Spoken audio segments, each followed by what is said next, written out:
নমস্তে, আমি doctor Pranjal Pandey, chief consultant neurosurgeon at Neuromind. অনেক সময় পেশেন্টের ডিস্কে প্রবলেম থাকে। ডিস্ক প্রবলেম কে পিআইভিডি, স্লিপ ডিস্ক, সিয়াটিকা এরকম অনেক নাম ধরে জানা যায়। তাহলে আজকে আমি আপনাকে জানাচ্ছি সিমটমস। ডিস্ক প্রবলেম যখন হয় তখন সিমটমসটা কি কি থাকতে পারে।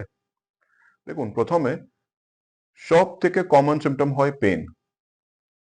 পেন মানে পেশেন্টে ব্যথা না যন্ত্রণা থাকবে। কোথায়? ব্যথা না যন্ত্রণা থাকতে পারে কোমরে, না থাকলে ও পা দিকেও যেতে পারে।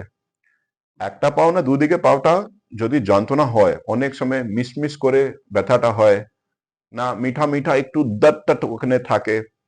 অনেক সময় পেশেন্টও তাও বলে, যেমন পাটা অবশ হয়ে গেছে। অবশ না, পাটা অবশ না হলে না পায়েটা যে পাতা আছে ওখানে এমনি জ্বালা জ্বালা করে, সেরকম প্রবলেমসও পেশেন্টকে অনেক সময় হতে পারে।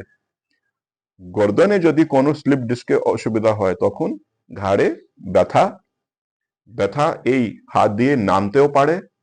আঙ্গুল দিয়ে কোনো অবশ যদি কোনো ফিলিংটা থাকে, না হলে যদি আপনার মুঠিটা না হাতটা কমজোর হয়ে যায়, ভালো করে আপনি মুঠিটা দিতে পারেন না, এইরকম প্রবলেমসটা ডিস্কে হয়।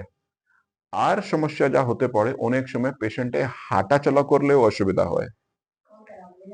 কোনো সমস্যা থাকলে এইও হতে পারে ডিস্কের যখন প্রবলেম হয় তখন, যখন ডিস্ক বাইরে গিয়ে নার্ভ উপরে কম্প্রেশন করে তখন পেচ্ছাপ করলে অসুবিধা হতে পারে, পায়খানা করতেও অসুবিধা হতে পারে।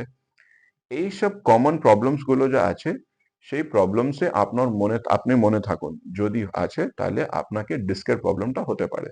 আর থাকলে আপনি নিশ্চয়ই আপনার নিউরোসার্জন থেকে একটা কনসাল্ট করে এই প্রবলেমস নিয়ে আপনি ট্রিটমেন্টটা নিতে পারেন।